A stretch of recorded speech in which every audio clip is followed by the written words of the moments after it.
Bom, queria dar boas tardes a cada uma e a cada um. Espero que tenhamos aqui um bom momento, que valha a pena este investimento de nos encontrarmos neste fim de dia. Queria agradecer muito ao professor Mário Rocha a sua disponibilidade. Nós convidámo-lo logo no início deste projeto e ele aceitou de imediato, foi muito bom. Portanto, só para situar, trata-se do segundo à conversa com. Nós temos estado a promover, a RIMED tem estado a promover webinars e também estes à conversa com.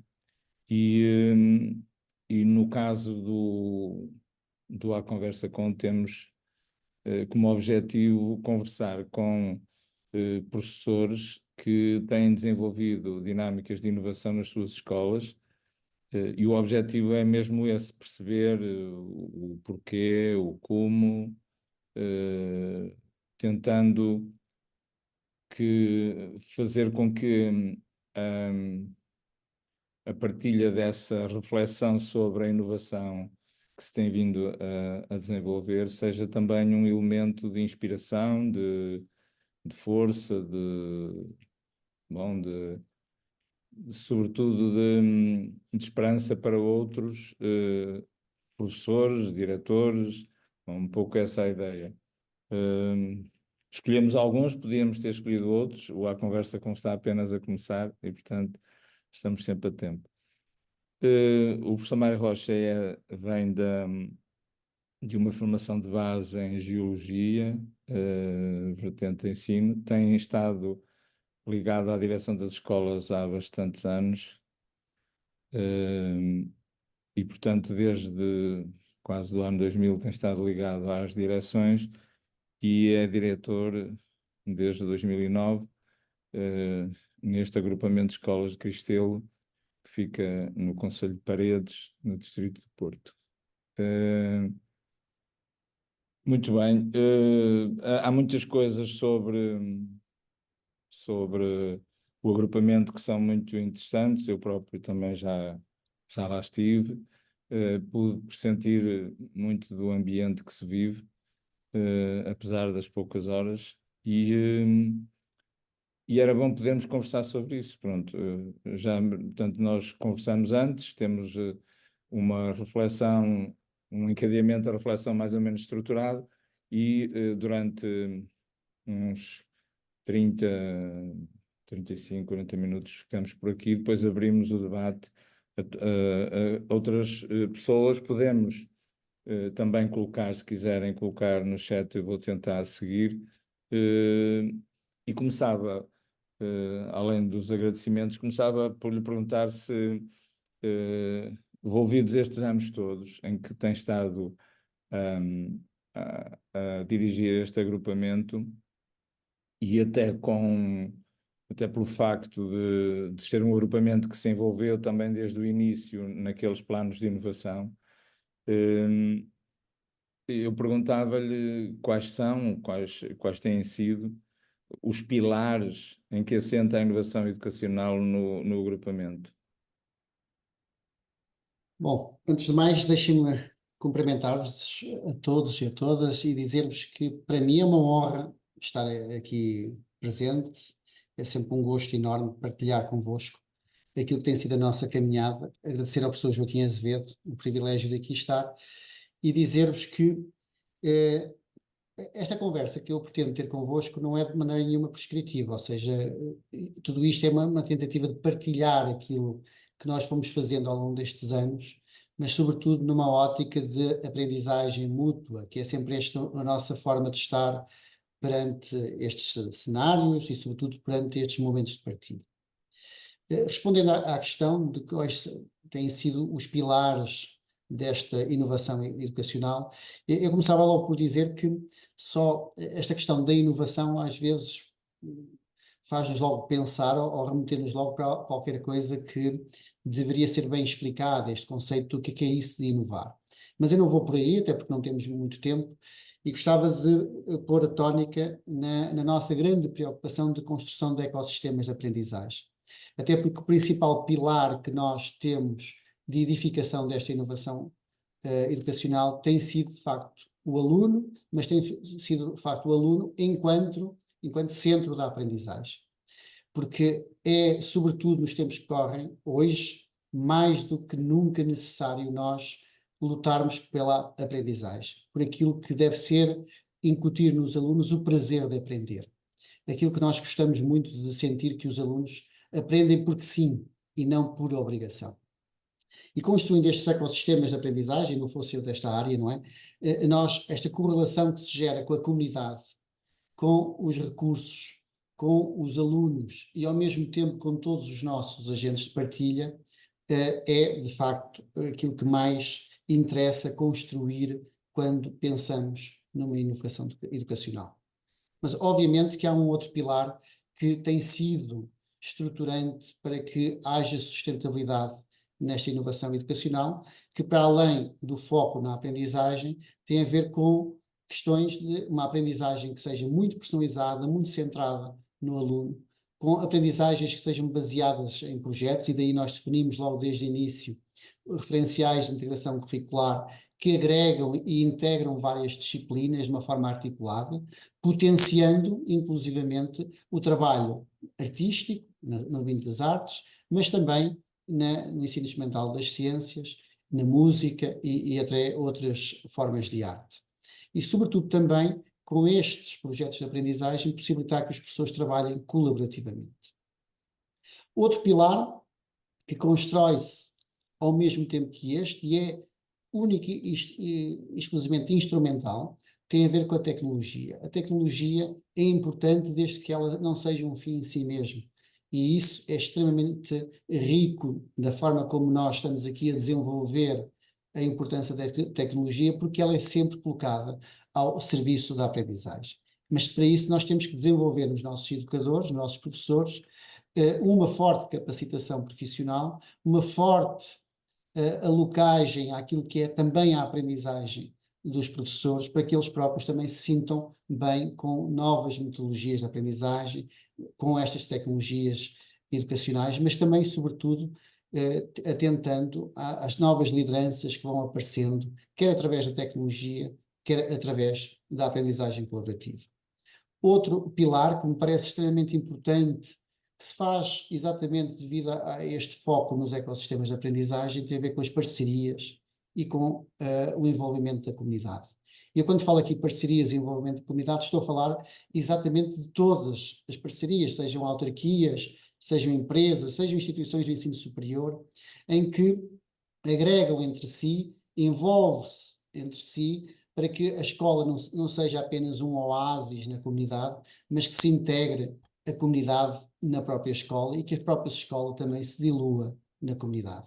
E é por isso que nós sentimos que era preciso mexer no calendário escolar e mexer no calendário escolar para que em cada um dos períodos, nós pudéssemos trazer a comunidade à escola, para que a comunidade também interagisse connosco naquilo que era o foco na aprendizagem, em que a própria comunidade, as instituições de ensino superior, as autarquias, as comunidades locais, as empresas, possam também elas estar dentro do meio, dentro dos ambientes de aprendizagem, com um trabalho colaborativo, em que todos promovem inovação, mas que todos promovem, volto a repetir, aprendizagem. Depois, e não porque é menos importante, esta cultura de colaboração e aprendizagem contínua pressupõe muita partilha. Desde muito cedo, eu recordo que este agrupamento também é TAPE desde 2009 e, portanto, estes territórios educativos de intervenção prioritária foram dando uma experiência em painéis de partilha que nós iríamos fazendo ao longo do tempo e que fez com que a cultura de inovação, mas também a cultura de partilha e de aprendizagem mútua se fosse incorporando em nós. O trabalho colaborativo, que é algo que também está sempre patente, mas que enriquece muito quando há esta partilha entre todos. Outro dos pilares, que é algo que se fala muito hoje em dia e que me parece extremamente importante cuidarmos uns dos outros. Esta cultura de bem-estar, em que é preciso nós focarmos naquilo que é importante, que é a aprendizagem dos alunos, partilharmos uns com os outros, mas cuidando também todos uns dos outros. E é por isso que desde o início deste plano de inovação, que começou um projeto piloto em 2016, com mais 6 escolas a nível nacional, nós achámos que era importante mudarmos o calendário escolar. Então, temos 8 semanas de aulas e 1 semana de paragem, para que essa semana de paragem fosse assim uma espécie de recarregar de energias, ao mesmo tempo que se faz um balanço, faz uma avaliação das aprendizagens e projeta-se as 8 semanas seguintes. E também dar alguns dias de descanso a todo o pessoal para que possa haver esse mesmo recarregar de energias. E esta cultura de bem-estar também não podia ela própria existir se nós também não cuidássemos de desburocratizar. E como é que fazemos isso?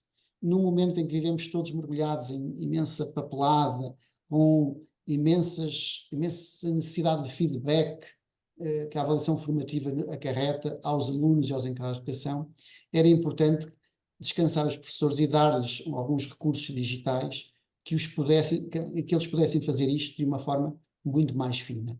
E isso faz com que os professores descansem muito mais sob o ponto de vista do papel os papéis que têm que preencher, porque tudo é muito centralizado. Portanto, este pilar da cultura de bem-estar e cuidado de todos é um dos pilares que também nos diz muito. Por último, o último pilar seria, que também é importante, é ter atenção que é preciso sempre monitorizar, medir os impactos que toda esta estrutura e toda esta organização tem na aprendizagem dos alunos.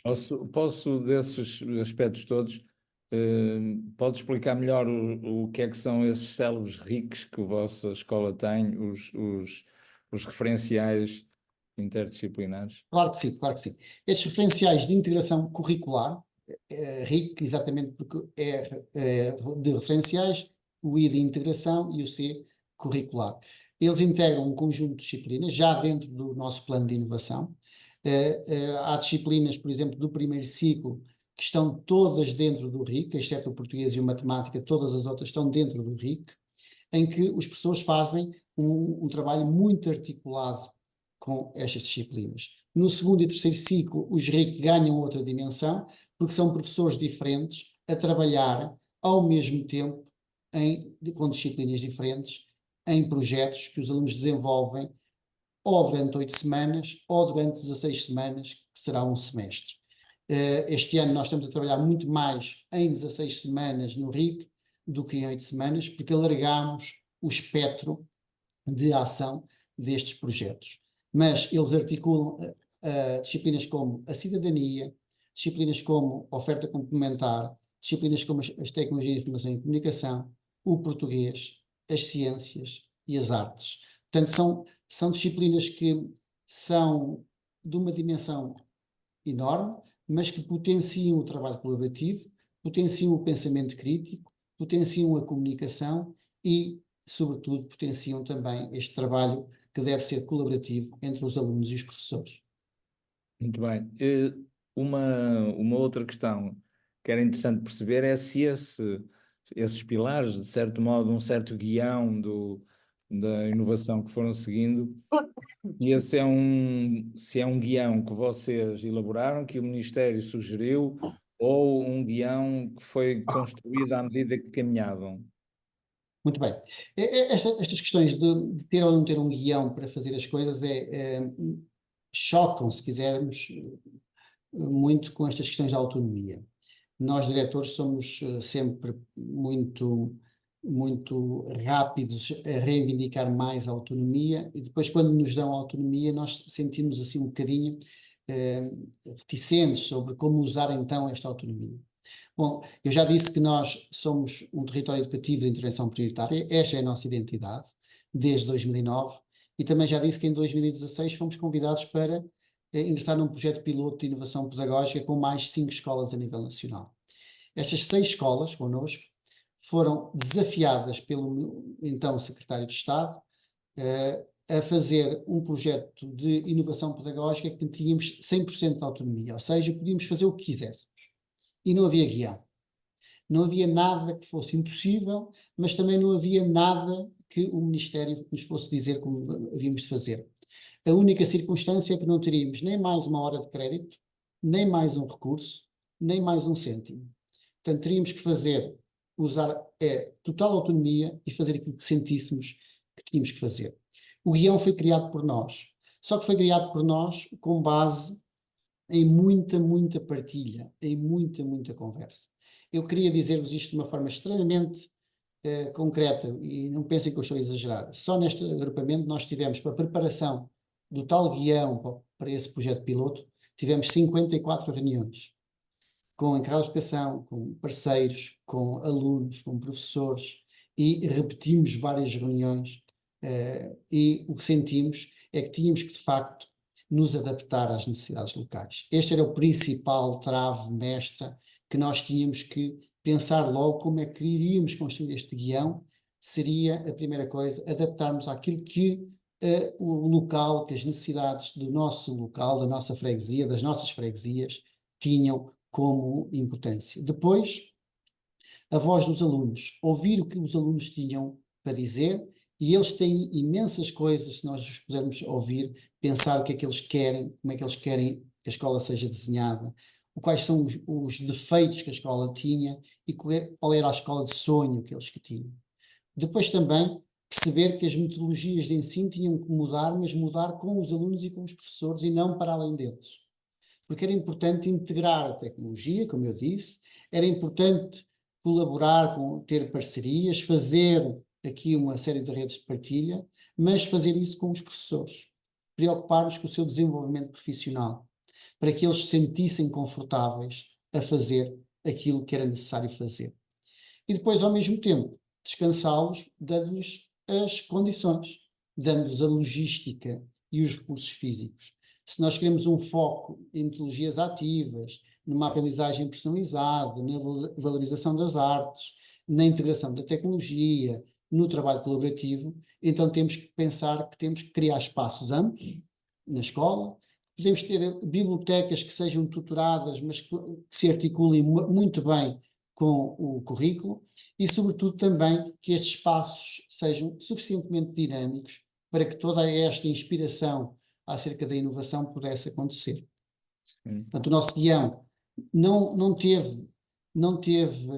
foi alheio totalmente àquilo que o Ministério da Educação preconiza, porque o Ministério da Educação é a nossa tutela, mas foi sendo construído na medida daquilo que era as nossas necessidades individuais na nossa escola. Foi muito desenhado para acontecer neste agrupamento. Sim, quando eu ouço e as vezes em que pude fazê-lo e agora,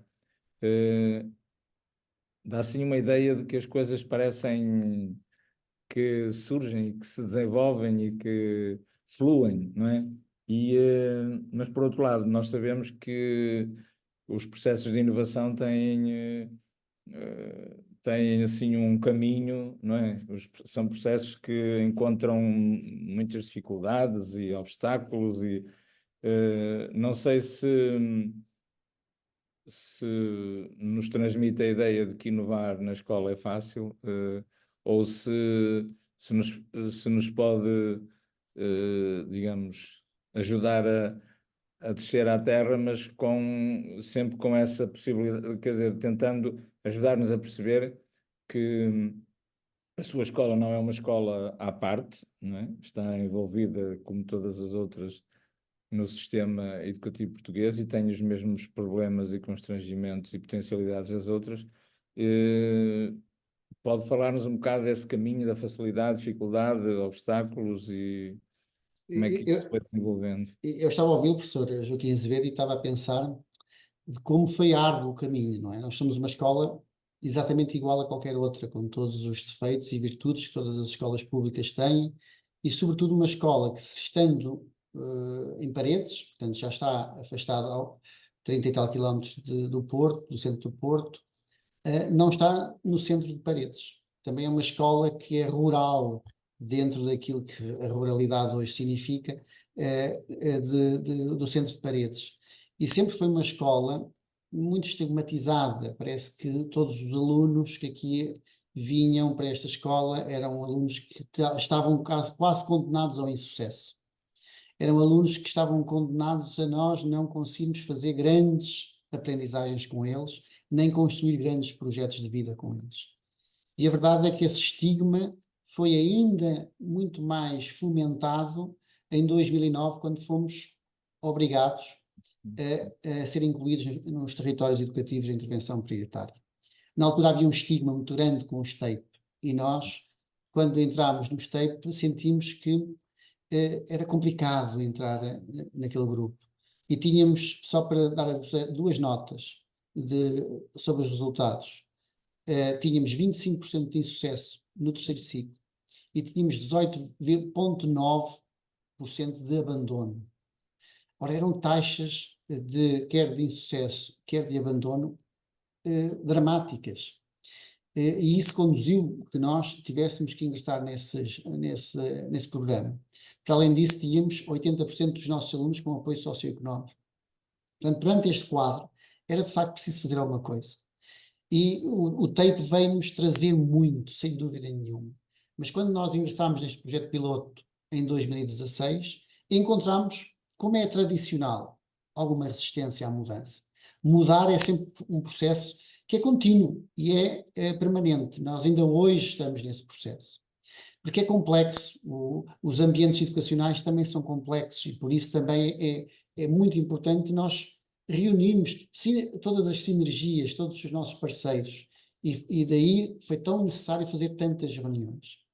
Depois também porque os recursos são limitados, não é? Nós, como eu vos disse, não é? Fomos convidados para um projeto piloto, mas ninguém nos deu mais uma hora sequer, mais um cêntimo, mais um professor, mais um recurso, absolutamente nada. E depois porque era necessário também nós atentarmos às necessidades individuais de cada um. E quando eu falo de necessidades individuais, não estou só a falar das necessidades específicas dos nossos alunos. Estou a falar das necessidades da comunidade, as necessidades dos pais, as necessidades dos professores, do pessoal não docente e, obviamente, e sobretudo dos alunos. E isto era preciso fazê-lo tendo em conta que aquilo que iríamos fazer tinha que ter impacto. Tinha que ter impacto nestas vertentes todas. Portanto, não foi um processo fácil, foi um processo que teve em conta estas resistências, esta complexidade nos ambientes educacionais, nos recursos, teve em conta também a questão dos recursos limitados, a necessidade de nos adaptarmos às necessidades de cada um e depois também podermos estar preparados para medir o impacto daquilo que íamos fazendo. Sim. Acha que sem um diretor e uma direção a orientar e a partilhar estes esforços, as inovações em educação, a inovação escolar é viável? Bom, a resposta a essa pergunta sobre a importância de uma liderança forte seria, uma vez que o professor me está a colocar a mim diretamente, seria muito fácil eu responder: não, eu sou crucial, sem mim nunca esta mudança seria Não possível. esperava isso, não esperava isso. Mas não é assim. A verdade é que eu tenho os melhores professores do mundo. É o que eu costumo sempre dizer, e são eles, os meus professores, que fazem a mudança dentro da sala de aula, dentro dos ambientes de aprendizagem. E eu hoje posso dizer-vos com toda a sinceridade, e não pensem que isto é excesso de humildade, eu já não sou preciso para nada aqui, absolutamente nada. A obra é algo que foi sendo feito ao longo do tempo e os meus professores, as minhas lideranças conseguem perfeitamente ter iniciativa individual para conseguir levar o barco para a frente. Porque há muita colaboração entre pares, porque há muito envolvimento da comunidade, porque há uma rede de profissionais que se profissionaliza a tempo inteiro, porque sabe desenvolver-se profissionalmente, porque já procura formação, porque já procura atualizar-se. E depois porque também há um aproveitar também de recursos externos. Este webinar é um bom exemplo. Os professores já procuram, de uma forma voluntária, aprender mais, saber mais, estar muito mais por dentro, ou seja, inovar-se. Portanto, respondendo à pergunta de uma forma direta, sim, o diretor é importante, sem dúvida nenhuma. É importante, sobretudo no início, para dar um bom arranque àquilo que deve ser a máquina da mudança, mas depois o importante é que os professores se inspirem uns aos outros, os professores se ajudem uns aos outros e eles próprios, como profissionais, fazem acontecer a mudança. Sim, isso é uma bela forma de liderar, não é? Por isso é que há lideranças e lideranças. É essa liderança que acredita nas equipas, como diz um autor que diz que o líder é o primeiro seguidor, não é? É nesse sentido. Eu gostava ainda de lhe perguntar aqui quanto ainda a esta reflexão sobre a inovação, o que é que considera central para uma inovação em educação ser consequente e duradoura? Porque o problema que acontece muitas vezes nas nossas escolas é nós estarmos confrontados com mudanças pequenas e pontuais e muito entrecortadas, não é? Stop and go, stop and go. E isso depois, ao fim de um certo número de anos, vai-se esboroando e digamos, não se traduzem numa mudança significativa dos processos de ensino e aprendizagem e da organização escolar. No seu entender e a partir da vossa experiência, o que é que considera que é imprescindível para que esse processo decorra dessa maneira? Quase que sou tentado dizer que a primeira coisa para que haja sustentabilidade nessa mudança é que ela não dependa de uma pessoa só. E quando as mudanças dependem de uma pessoa só, de facto estão condenadas ao fracasso. E aqui é o caso, no meu agrupamento não depende de uma pessoa só e por isso eu sinto que a sustentabilidade desta inovação está feita. Mas deixe-me que seja um bocadinho provocatório, está bem? Eu ontem tive a oportunidade de estar com o Sr. Ministro da Educação e percebo que há, de facto, nestes processos políticos, nestes processos de alteração política, há muitas vezes a tentação de deixar desde logo uma marca que diferencia do anterior. E este, para mim, é um receio muito grande, é nós acharmos que estamos sempre dependentes da tutela, estamos sempre dependentes da decisão política e para haver inovação das escolas temos que esperar o que é que a tutela nos vai dizer. Eu sou daqueles que acham que a autonomia deve ser esgotada ao máximo e nós devemos aproveitá-la ao máximo. Inovar numa escola não tem, não deve, não pode ser condenada ao fracasso por uma ou outra visão mais ou menos política sobre qual é que deve ser o rumo da inspiração pedagógica dentro de uma escola. A inovação dentro de uma escola deve ser consequente e duradoura se ela se basear sempre numa aprendizagem profunda e de qualidade. Uma aprendizagem que gere nos alunos conhecimento, capacitação, desenvolvimento de competência, seja em que cenário for. Seja porque os alunos têm que aprender para que sejam melhores comunicadores, melhores pensadores, melhores a colaborar, melhores nos objetivos de desenvolvimento sustentável, que hoje se fala das ODS, seja porque têm que ser melhores a responder a exames nacionais. E só conseguimos fazer isso se nós apostarmos numa aprendizagem de qualidade. E, portanto, a inovação tem que sempre ser para os alunos, com os alunos, mas sempre tendo em consideração a aprendizagem. Só assim conseguimos que os processos sejam sustentáveis, porque acreditamos neles. Mantemos um equilíbrio também entre o que deve ser a exigência aos professores e aquilo que é possível fazer, dando bem-estar a todos. Também garantir a estabilidade dos recursos humanos. É muito importante, eu sei que não depende das escolas, mas é muito importante que o poder político pense que a inovação tem que ser feita pelas pessoas e para as pessoas. Elas têm que ter alguma estabilidade nas suas vidas, para propiciar com elas e para elas uma aprendizagem, uma capacitação ao longo da vida. Há muitos autores que defendem que a aprendizagem e a inovação nas escolas tem que ser feita sempre com uma cultura de aprendizagem contínua. Hoje fala-se muito reskilling, que é nós reaprendermos aquilo que estamos a fazer e aprendermos e valorizando novas competências que temos que aprender, eventualmente, novas, inclusivamente, para que possamos responder às novas exigências do mundo atual. Eu gostaria só de acrescentar que, para além deste reskilling, é preciso que as pessoas acreditem que vale a pena. Acreditem que aquilo que estão a fazer vai desencadear uma mais-valia aos alunos. Os professores são, por natureza, extremamente preocupados com o bem dos seus alunos, com a forma como eles aprendem, se os prejudicam ou não. E se eles acreditarem que a inovação é algo que prejudica os alunos, eles não vão aderir. Mas, pelo contrário, se eles acreditarem que a inovação é algo que vai trazer aos alunos grande estabilidade emocional, porque estão a aprender mais e melhor, mas eles próprios também têm grande estabilidade emocional, porque isto não nos traz mais trabalho burocrático, não nos traz mais trabalho dentro da escola, não nos traz mais reuniões e que podem aprender mais e, em conjunto, capacitando-se todos ao longo do processo. Portanto, se queremos que isto seja duradouro, temos que acreditar e temos que fazer com que valha de facto a pena. Muito bem, acho muito importante essa perspectiva do acreditar. Eu também falo muito nisso, já lá podemos voltar.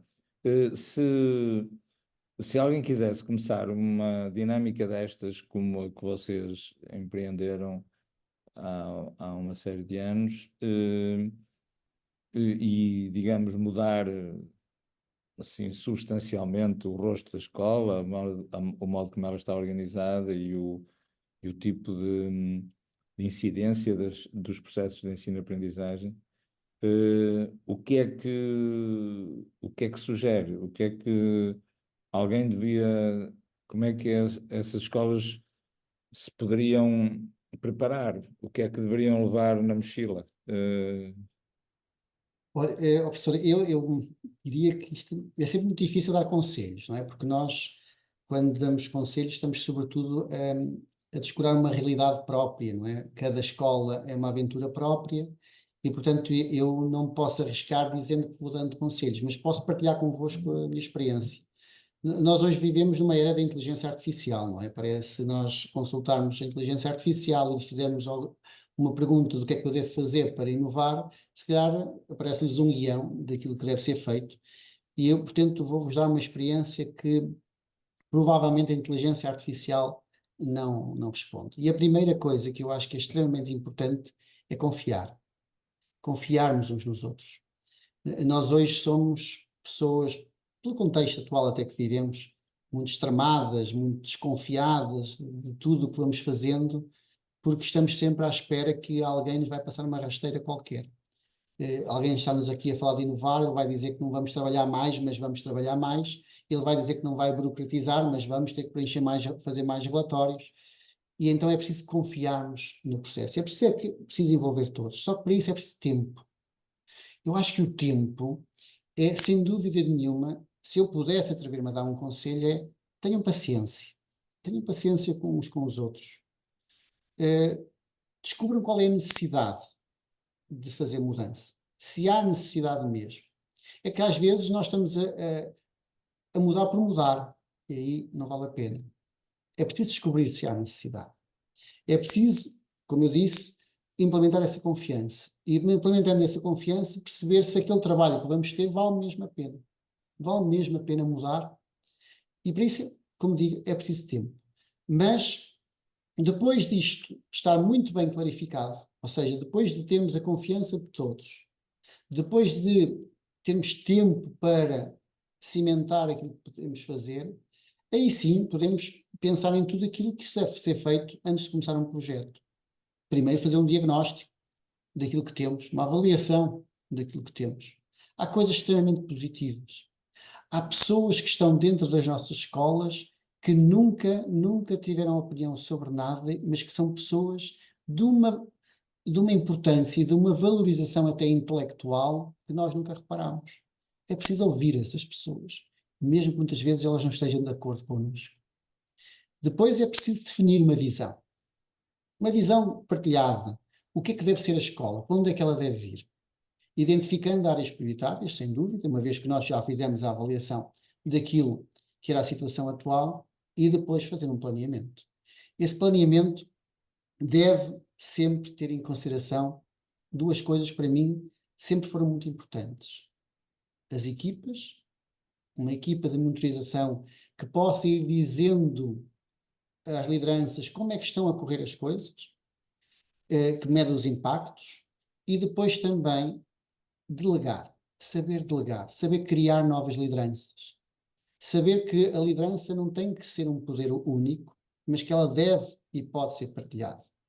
Mas para isso é preciso que o diretor dê tempo a essas pessoas, coloque nos horários desses professores tempo para eles executarem essas funções. Depois é preciso também perceber que sem capacitação nós também não vamos lá. É preciso envolver todos, sendo capacitação interna, depois capacitação externa, levar os professores a outros palcos de capacitação. Porque não levá-los em job shadowing, levá-los a fazer uma série de capacitações que hoje existem tanto a nível de Erasmus+, como internamente com webinars que se existem neste país. E esta cultura, que deve ser uma cultura de experimentação, mas também de aprendizagem, em que todos colaboram, reduz o medo, reduz a possibilidade de fracasso. Se eu fizer com alguém que está comigo, eu tenho menos medo e tenho muito mais receio do fracasso. Mas, por exemplo, em Portugal existem poucas redes de cooperação horizontais entre escolas, não é? Essas redes horizontais de cooperação. A sua escola e a dinâmica que se tem vindo a ser desenvolvida contou com dinâmicas de partilha de o que é que estamos a fazer e vocês o que estão a fazer, portanto, partilha permanente com outras escolas, portanto, vocês estiveram ligados em rede a fazer isso? Sempre. A nossa escola, como disse, desde que somos TEP, constituímos logo redes de partilha. E depois, com o plano de inovação, essas redes de partilha foram sendo aumentadas. Nós hoje temos várias redes de partilha. Nós constituímos ainda agora recentemente uma nova rede de partilha, porque estamos a fazer um projeto piloto de inovação pedagógica, segunda 2.0, que é um projeto piloto que vai incidir sobre o ensino secundário. E a verdade é que estas redes de partilha nacionais, mas também redes de partilha internacionais, através do Erasmus, mas não só, faz com que nós conheçamos imensas realidades diferentes. E ao mesmo tempo também tomamos nota e aprendizagem com imensas experiências diferentes. Temos estado em várias escolas a nível nacional, eu não vos dei este número, mas ele também é real, e não fui eu que contei. Nós entre 2016 e 2019 fizemos 806 encontros com as nossas redes de partilha, 806 encontros. Foi algo extremamente rico para todos nós, foi cansativo, como é óbvio, mas também nos trouxe muito know-how. E temos micro-redes de partilha, tanto locais, como nacionais, como internacionais, que nos permitem esta troca de experiências, esta troca inclusivamente de recursos, que muitas vezes nós estamos noutra escola há algum tempo e esses colegas também vêm à escola trabalhar connosco e fazem, e trocamos aqui uma série de experiências, mas sobretudo experiências a nível de metodologias ativas de aprendizagem e de recursos físicos que vamos partilhando uns com os outros e vamos aprendendo uns com os outros. E que papel é, sim, portanto, como não tinha falado nas redes no início, que papel é que isso na realidade teve? Agora, pelo que acabou de dizer, parece que foi uma coisa mesmo muito importante no seu processo de inovação. Eu acho que foi um dos pilares. Eu, se não enriqueci muito aqui no meu discurso no início, foi falha minha. Mas um dos pilares, sem dúvida, de edificação desta inovação foram as redes que nós fomos criando uns com os outros. Nós só aprendemos em colaboração uns com os outros, só crescemos em colaboração uns com os outros. E quando nós constituímos essas redes, o que nós vimos muitas vezes é que estávamos a fazer coisas que achávamos que até estavam bem, que correspondiam àquilo que era o desejável, mas depois quando víamos a mesma prática noutra escola, víamos que ainda tínhamos que fazer muito melhor. E o contrário também existia, que é nós vermos que muito daquelas práticas, daquelas metodologias, da forma como estávamos a trabalhar, era muito, muito válida face àquilo que já outras escolas também estavam a fazer. Eu devo dizer que fomos, por exemplo, vou dar-vos este exemplo, nós temos algumas redes no Erasmus+, e um dos nossos parceiros é da Finlândia. E um dos países que se fala muito, ou que se falava muito aqui há uns tempos, era a Finlândia, que estava muito à frente sobre as metodologias ativas de aprendizagem. E quando nós lá fomos, nós vimos vários ambientes de aprendizagem absolutamente fantásticos, com recursos físicos absolutamente fantásticos. Mas depois, falando com as pessoas, nós percebemos que muito daquilo que eles faziam, nós já fazíamos há muito tempo. e que havia muitas escolas aqui no nosso país que já faziam há muito tempo. E isto trouxe-nos o conforto de nós estarmos num percurso correto. Mas, ao mesmo tempo, também aprendemos como é que podíamos, de um momento para o outro, dou-vos aqui um exemplo muito simples, de um momento para o outro, transformar uma sala que podia estar em U, por exemplo, transformá-la numa sala em trabalho colaborativo. Houve um país, numa cidade que nós visitámos, que cobriu as mesas, os pés das mesas, com bolas de ténis. E ao pôr bolas de ténis facilita arrastar as mesas de um lado para o outro, sem fazer aquele barulho que às vezes é ensurdecedor e que perturba os outros. E isto parece que é uma coisa de nada, mas funciona. E nós implementámos isto aqui em várias turmas, sobretudo no primeiro ciclo, e funciona extremamente bem. Portanto, sem gastar muito dinheiro, é algo que são práticas que muitas vezes nós esquecemos. E depois, também, não falei disto, o projeto piloto dos manuais digitais e da digitalização, mas também vimos como é que falhou em muitos países, o que é que muitos países fizeram de mal e como é que nós podíamos atalhar aqui para não cometer os mesmos erros. Sim, muito bem. Vamos abrir agora aqui um bocadinho o debate. Penso que fomos desbravando aqui já bastante este horizonte de trabalho do agrupamento de escolas de Cristelo, mas deixava aqui agora espaço a outras questões que queiram colocar.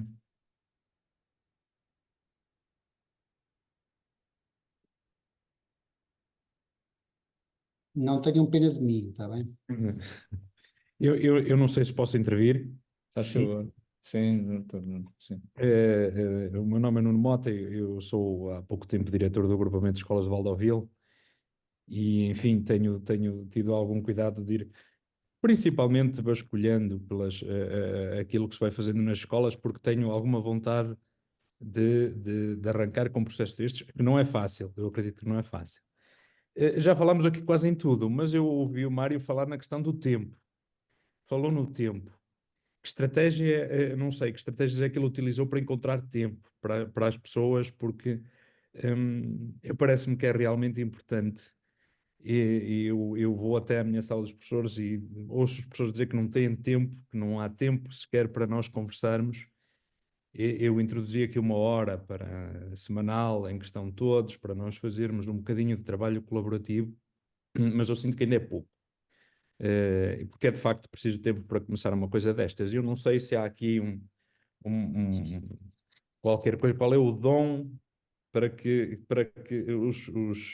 os professores acreditem e porque se calhar o tempo também está no acreditar. Não sei, gostava de que houvesse essa partilha por parte do Mário. Sim. Com certeza. Eu não compro tempo. Ninguém compra. O meu dia tem 24 horas, como o vosso, e o ano tem 365 dias. A questão aqui, Nuno, a questão é muito bem colocada, muitíssimo bem colocada. Como é que nós conseguimos tempo para que os professores, diria assim numa expressão muito comercial, para que as pessoas comprem esta ideia? No início, nós tentámos fazer este projeto com os 3 períodos clássicos, ou seja, o primeiro período até ao Natal, e depois o segundo período até à Páscoa, o terceiro período até ao final do ano. E o que nós notámos é que não havia tempo para nada, não é? Os professores tinham que fazer reuniões em novembro para fazer balanço do primeiro projeto do RIC. Depois faziam outra reunião, algures em janeiro, para fazer do segundo projeto do RIC, outra reunião. Mas pelo meio tinha havido a reunião de dezembro para fazer a avaliação do primeiro período. Depois voltavam a fazer reunião na Páscoa para fazer a avaliação. Mas, entretanto, tinham que fazer uma avaliação do terceiro RIC. Depois havia o quarto RIC e tinham que fazer uma avaliação do quarto RIC e no final do ano tinham que fazer a avaliação das aprendizagens finais de ano. Ou seja, esta organização retirava tempo aos professores, mergulhava-os em muitas reuniões que fazia com que eles não tivessem tempo sequer para respirar.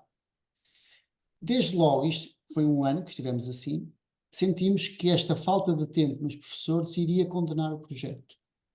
E daí que nós tivemos logo a ideia de mudar o calendário escolar. alterar, propusemos uma alteração à DGE e quisemos que o nosso calendário escolar fosse 8 semanas de aulas, 1 semana de paragem. É sempre assim, 8 semanas de aulas, não há aqui nenhuma associação ao calendário das festas santas, do Natal e da Páscoa, é sempre 8 semanas de aulas, 1 semana de paragem. O que é que faz isto? Faz com que haja tempo, nós ganhamos tempo. Ganhamos tempo para os professores, desde logo, porque eles nessa semana de paragem de facto fazem avaliação, fazem balanço, mas depois descansam também. Pelo menos 3 dias úteis, descansam. E isto sucede-se sempre a cada 8 semanas. Para além disto, foi muito importante todas as equipas educativas terem tempo para se reunirem ao mesmo tempo. Mesma hora, poderem, não é toda a gente na escola, é as equipas educativas. Se eu estou a trabalhar com um determinado RIC, eu reúno com aquelas pessoas daquele RIC. E isto também fez com que nós ganhássemos tempo. Era possível planear em todas as semanas o que iríamos fazer. Ganhámos tempo. Também é possível ganhar tempo quando nós criamos outras equipas, por exemplo, equipas de monitorização do nosso Observatório da Qualidade, mas também do nosso Observatório do Bem-Estar, e damos tempo a essas pessoas para que elas trabalhem aqui. E colocamos esses tempos ao mesmo tempo para que eles possam trabalhar em conjunto. Também ganhamos tempo quando colocamos os professores a trabalhar em sala de aula, em ambientes de aprendizagem, ao mesmo tempo com os alunos. E aí ganhamos tempo. É preciso, às vezes, gastar algum crédito com isto, sem dúvida que sim. Mas isso é a gestão de recursos. Também ganhamos tempo quando dizemos aos professores: não precisam de fazer relatórios de nada. Vocês só precisam de preencher um conjunto de 2 plataformas que temos, irem preenchendo ao longo do tempo. Essas plataformas depois geram os relatórios. Os nossos professores não preenchem absolutamente nada sobre a avaliação dos alunos no final do período. No final de cada período, tudo já está preenchido, é só fechar e os encarregados de educação acedem à mesma plataforma, os alunos acedem à mesma plataforma, têm o feedback descritivo de todos os domínios domínios de aprendizagem que são avaliados ao final do período. Eu diria que no final de cada período os nossos professores já fizeram a avaliação. Portanto, esta ideia de que tudo se constrói com tempo, que se vai construindo, que as pessoas têm tempo para descansar, mas também têm tempo para trabalhar em conjunto, têm tempo para reunir, fez da nossa escola hoje em dia, e é só perguntar aos professores, uma escola em que as pessoas, apesar de haver sempre queixas, não, obviamente que há, nós somos uma organização, somos um sistema orgânico, não é? Uma instituição orgânica, é feita com pessoas, não somos máquinas. Mas a verdade é que as próprias pessoas privilegiam muito este calendário, privilegiam muito esta forma de trabalhar. Portanto, ganhou-se tempo desta forma. Uhum. Muito obrigado. Bem. Eu gostava de. É muito interessante. Posso dizer uma coisa, Dr. Joaquim Azevedo? Nós temos aqui, deixe-me só dizer aqui 2 coisas que estão aqui escritas só para lhe comunicar. Portanto, há aqui 2, por um lado, uma reflexão que valoriza muito a questão de se ter gerado primeiro, pegando nessas 54 reuniões, uma visão comum e valores partilhados, portanto, que isso foi fundamental para a partir daí erguer uma dinâmica de inovação. Portanto, a Joana Ascenso fala disso e fala do tal substrato que é preciso para que a semente possa germinar, e depois também uma pergunta sobre o envolvimento dos não docentes. Mas se quiser, podemos envolver também a pergunta da doutora Ana Paula, se quer dizer, era melhor agora ouvirmos todas, porque já são 53. Uma é muito focada, a outra é que eu costumo dizer que o tempo é uma coisa que o prazer inventa e o descompromisso perde. Porque que é uma das coisas que eu acho que nós devíamos investir mais nas escolas, é investir no prazer de ensinar, no prazer de ser professor. Quando nós temos prazer naquilo que fazemos e quando nós gostamos efetivamente daquilo que estamos a fazer, do projeto da escola, nós inventamos tempo. Por isso, o tempo não são os créditos, o tempo não são aquilo que a escola nos pode dar, mas aquilo que nós podemos dar à escola porque temos prazer em vê-la crescer. Mas a minha pergunta era muito focada para o diretor. Quando fala em RIC, o que eu percebi disso é que isso é um domínio da autonomia curricular. Qual é a diferença? Não. Eu vou começar já por essa questão. Os domínios de autonomia curricular acontecem no momento específico do tempo, com uma disciplina, duas disciplinas, com dois, Todas as que forem convocadas. todas as forem convocadas. Aqui o RIC é uma disciplina. É uma disciplina. Então era isso. Os referenciais de integração curricular são uma disciplina aglutinadora, que é assim que agora está na legislação. E a verdade é que agregam um conjunto de disciplinas, porque estes RIC têm classificação também. São avaliados como uma disciplina perfeitamente autónoma, que agrega um conjunto de disciplinas. Funciona como uma oferta de escola, é? Não, é mais do que uma oferta de escola, porque ela também agrega a própria oferta de escola. É uma disciplina que tem lá dentro outras disciplinas e elas trabalham de uma forma perfeitamente articulada. Portanto, a classificação que o RIC tem é a classificação que essas disciplinas vão ter para efeitos de registro biográfico do aluno. Está bem? Portanto, tem lá as TIC, tem lá a disciplina de cidadania, tem lá a oferta de escola, tem lá a oferta complementar e tem lá ainda alguns tempos de outras disciplinas que também existem de forma autónoma.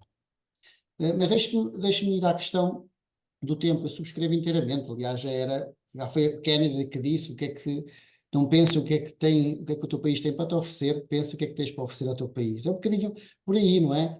Nós professores também temos que oferecer muito à escola.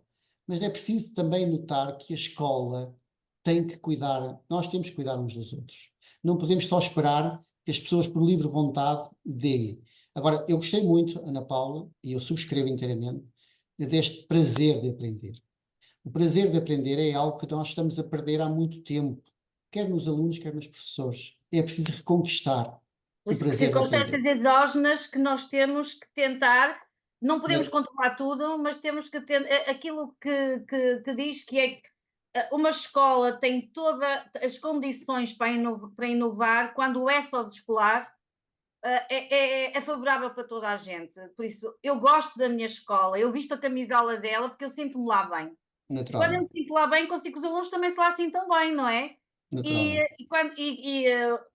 eu acho que muito nós deixarmos de fazer da escola apenas uma instituição de paredes e de edificado e pensarmos aquela ideia de que a escola é gente, falava o Freire, não é? A escola são as pessoas. E eu acho que é por isso que eu defendo que nem tudo que é novo é inovação. Mas se calhar a inovação começa por nós recuperarmos esse sentimento de escola, este sentimento, esse ethos escolar, esse sentimento de ter prazer de estar ali, de defender. Eu costumo dizer, eu estou a ajudar uma escola a fazer regulamento interno e eu defendi que se pusesse no regulamento interno o perfil do professor desta escola. E quando me perguntaram porquê que achas isso é importante, para que as pessoas percebam que não é a escola que tem que se adaptar ao professor, é o professor que se tem que adaptar àquela realidade. É o professor que tem que viver a identidade daquela escola. Claro, continuando a ser o melhor professor que tem, mas eu acho que as escolas têm que ter uma identidade. E eu vi nas suas palavras, foi o que eu mais gostei de ver, é que conseguiu construir na escola uma identidade. E a partir do momento em que se constrói uma identidade, a inovação aparece quase como uma obrigação para todos nós, porque é a nossa escola que eu estou a melhorar. Eu, só antes de me calar, uma das frases mais marcantes que eu ouvi do Dr. Joaquim Azevedo, in illo tempore, não é? No início da minha formação lá na Católica, ele disse, se eu fosse diretor de uma escola, eu colocava no ato uma faixa a dizer, são os bons professores que fazem as boas escolas. Lembra-se disso, Joaquim Azevedo? E é isso. Por isso, eu agora poria, não é? São as pessoas felizes que fazem uma escola feliz. E devemos todos reinventar o prazer de ensinar e o prazer de aprender. Que as pessoas devem ter prazer em aprender. E então o tempo é só o tempo. E deixa de ser uma desculpa. Obrigado. Muito bem. Muito bem. Sim, Eu respondendo à pergunta da Joana, Ascenso e da Diana, eu vou agrupá-las as duas numa só resposta, dizendo que pareceu das minhas palavras que eu me esqueci do pessoal não docente, mas não esqueci. A verdade é que os não docentes, que são todos, são os nossos técnicos, os nossos psicólogos, os nossos técnicos sociais, mas também os nossos assistentes operacionais, os nossos assistentes técnicos, e a escola faz-se com todos, absolutamente todos. E quando nós falamos em ouvir todos, também estamos a ouvir esses. Mas esses são extremamente importantes. A escola tem que ser um ecossistema. E tem que ser um ecossistema onde todos são absolutamente essenciais. E todos têm a sua importância pontual. Eu sinto mesmo que, sobretudo nas nossas semanas temáticas, aquelas semanas em que acabamos cada 8 semanas, em que envolvemos toda a gente, nós temos aqui pais em cada educação a dar aulas nas semanas temáticas, a ensinar-nos coisas a nós e aos alunos. E isso é extremamente rico sob o ponto de vista da envolvência, e sob o ponto de vista da aprendizagem e do prazer de aprender. Mas também temos aqui recursos como os nossos psicólogos, os nossos técnicos sociais, as nossas técnicas. Temos uma técnica de informática que fomos buscar ao projeto que temos aqui de desenvolvimento pessoal, social e comunitário, e fazem todos eles um trabalho que em cada um dos setores é crucial para que a escola aconteça. E a escola acontece com toda a gente, absolutamente toda a gente, mas sobretudo também com alunos que sejam interventivos, que saibam que têm importância, que têm voz. Eu hoje estive num debate sobre a liberdade com alunos e foi extremamente rico a forma como eles pegaram naquele tema e como eles o discutiram entre si. É extremamente importante ouvir o que eles têm para nos dizer. Ensinam-nos tanto. E mesmo que muitas vezes nós achemos que a opinião deles ainda é parca para aquilo que pretendemos fazer, é bom que os valorize. E é por isso que, provavelmente, nós não conseguimos construir um projeto ou um plano de inovação ou uma inovação da escola que valha mesmo a pena e que motive todos, começando pelo topo. Se nós começarmos pelo topo, em que a direção é que comanda e que diz como é que deve ser, esse projeto, ou esse plano, ou essa inovação, está condenada. Está condenada ao fracasso no sentido de que nós temos que ouvir as pessoas antes de propor seja o que for. Mesmo que depois, e isto é importante, o diretor também tem uma responsabilidade. Tem uma responsabilidade que se comprometeu até no seu próprio plano estratégico, que apresentou quando foi eleito. Mas mesmo que depois o diretor faça algumas alterações sob o ponto de vista da sua visão que tem para o agrupamento, mas que essa visão também seja ela própria partilhada, dizendo, eu tive que alterar isto, por isto, por isto e por isto. O plano de inovação que eu tenho na minha escola não é o plano que eu queria, não é o plano que eu sonho. Esse ainda é uma caminhada que temos que fazer, mas é o plano que as pessoas querem ter, é o plano que todos os pais, os alunos, os professores, o pessoal não docente, todos eles querem ter, e por isso nós temos que dar tempo também para que estas coisas aconteçam na própria mudança e chegaremos, com certeza, muito mais longe no futuro. Aliás, já estamos a chegar. Sim, que bom. É muito bom ouvi-lo. Nós podíamos continuar aqui. Temos esta limitação e o cumprimento dos horários. Eu gostei muito de o ouvir falar nessa questão do tempo e da paciência que têm que ter todos os intervenientes no envolvimento de todos, e dessa ênfase que deu e que estava a dar agora aos alunos. Os alunos são, ainda e apesar de tudo, são bastante os objetos de ensino, não é? São aqueles para quem nós trabalhamos e não são pouco, ainda muito pouco escutados na voz que têm, e são de facto atores fundamentais, não é? Não é só porque nós ensinamos, eles aprendem. Há muito mais para descobrir, não é, no contexto escolar em relação à participação dos alunos. Mas será também poderá vir a ser um tema, creio eu, que seria muito interessante num dos webinars próximos. E gostei também de ouvir falar no acreditar e no confiar, que são duas atitudes fundamentais nos processos de inovação e melhoria nas escolas. Além de outras coisas, eu destacava estas. Agradeço-lhe muito a partilha que aqui fez.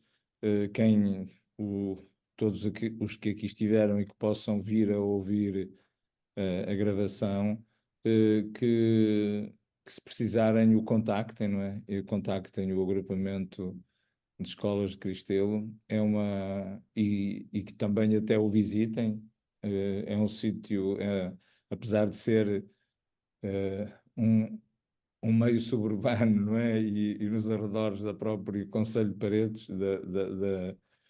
distante do centro, é um sítio muito bonito e é uma escola onde se está muito bem, onde se consegue trabalhar e estar, respira-se um ambiente muito, muito, muito interessante e motivador. Agradeço-lhe muito a sua disponibilidade e aproveito para dizer que de hoje a 15 temos o webinar, mais um webinar, o quarto, em que vamos tratar as questões da inteligência artificial, que ainda há bocado falávamos, e da educação. E estão todos também convidados. Não se esqueçam também de que a RIMED tem um conjunto de sub-redes. A ideia das redes, que o Mário Rocha há bocado aprofundou, é muito, muito importante. Nós valorizamos muito isso. A inovação é impossível sustentar a inovação se não for este trabalho em articulação horizontal com outras dinâmicas semelhantes, nacionalmente e internacionalmente. E nós estamos a criar também algumas redes no quadro da RIMED. Não se esqueçam vamos lançá-las e os trabalhos vão começar agora, mas as pessoas têm que aderir primeiro à RIMED, para poderem depois participar nas sub-redes, mas irão receber informação sobre isso. Bom, muito obrigado. Muito obrigado, Mário Rocha. Muito obrigado a cada uma e a cada um dos que estiveram aqui. Foi muito bom. Foi um belo fim de dia. Muito Muito obrigado. obrigado a todos. Muito Muito obrigado. obrigada, muito grata. Muito Obrigada.